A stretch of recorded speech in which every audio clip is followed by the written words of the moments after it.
These are the ruins of Rakerfield Farm that stood on the old cattle drove road which ran from Bede through to Howard, much of it now abandoned. The name Raker can mean a traveller, so it may be that travellers with their cattle could rest here, maybe obtain refreshment before continuing. It's also said at one point to have become a hunting lodge. In its final days it seems to have become a private dwelling. Finally it was abandoned because the water board didn't want to have any possible source of cattle or household pollution near their water supply. So after purchase, the roof was removed. Unusually, it was a two-storey building. It's made of good quality stone, as you can see from the coins and also from the freestone of the jambs and the lintels of the doors and windows. The word Reading means a clearing, so it's a clearing in a wood. In the background you can see the Victorian Rowland Castle. It seems to have had its roof removed after the 1960s, so probably linked in some way to the development of the Rowland Golf Course, so there's no longer any lands left for the farm.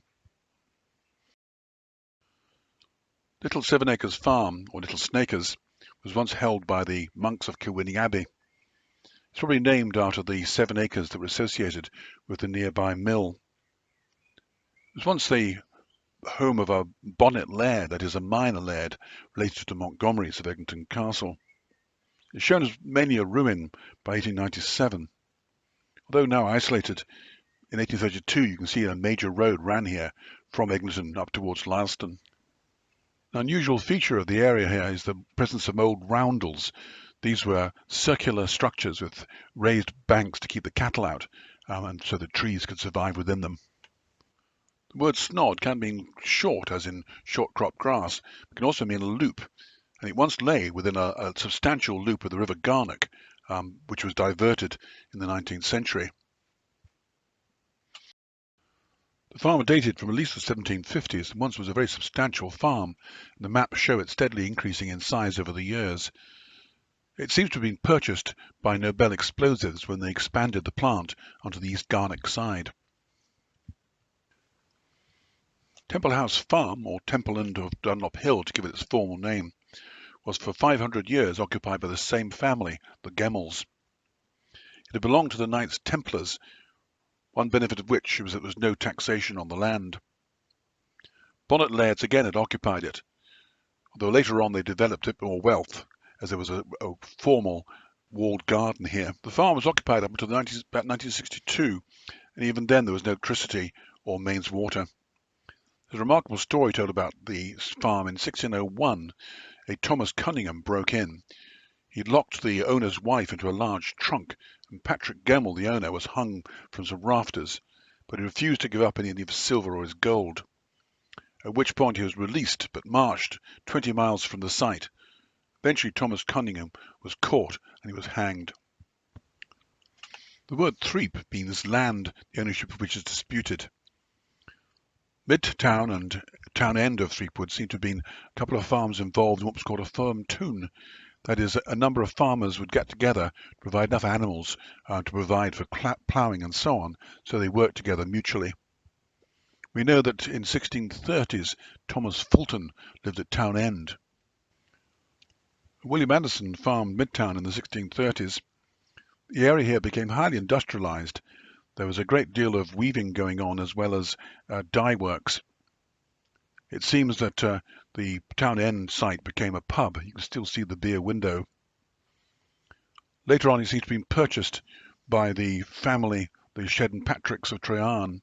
It probably became part of a hunting estate. A famous character who was born at Townend was Jack the Marshland, a famous or infamous local poacher.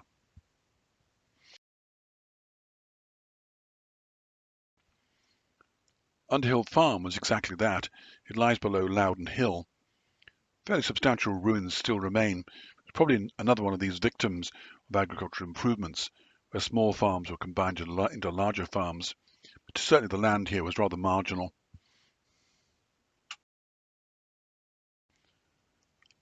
Underhill and nearby Hill Farms were both abandoned and ruinous by the 1950s. However, its identifying shelter belt was still present.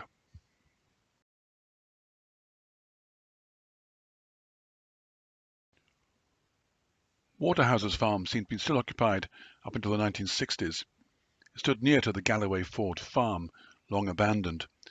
This got its name from the fact that the gallows for the barony of Kennox once stood here. Across the way, at the edge of Kennox Moss, is a stony mound that's all remains of the foundations of the old Bloke Castle. The small village of Bloke, with its school, once stood nearby. Nothing of either remains today. You can see some limestone workings in the fields, and there's a remnants of a lime kiln.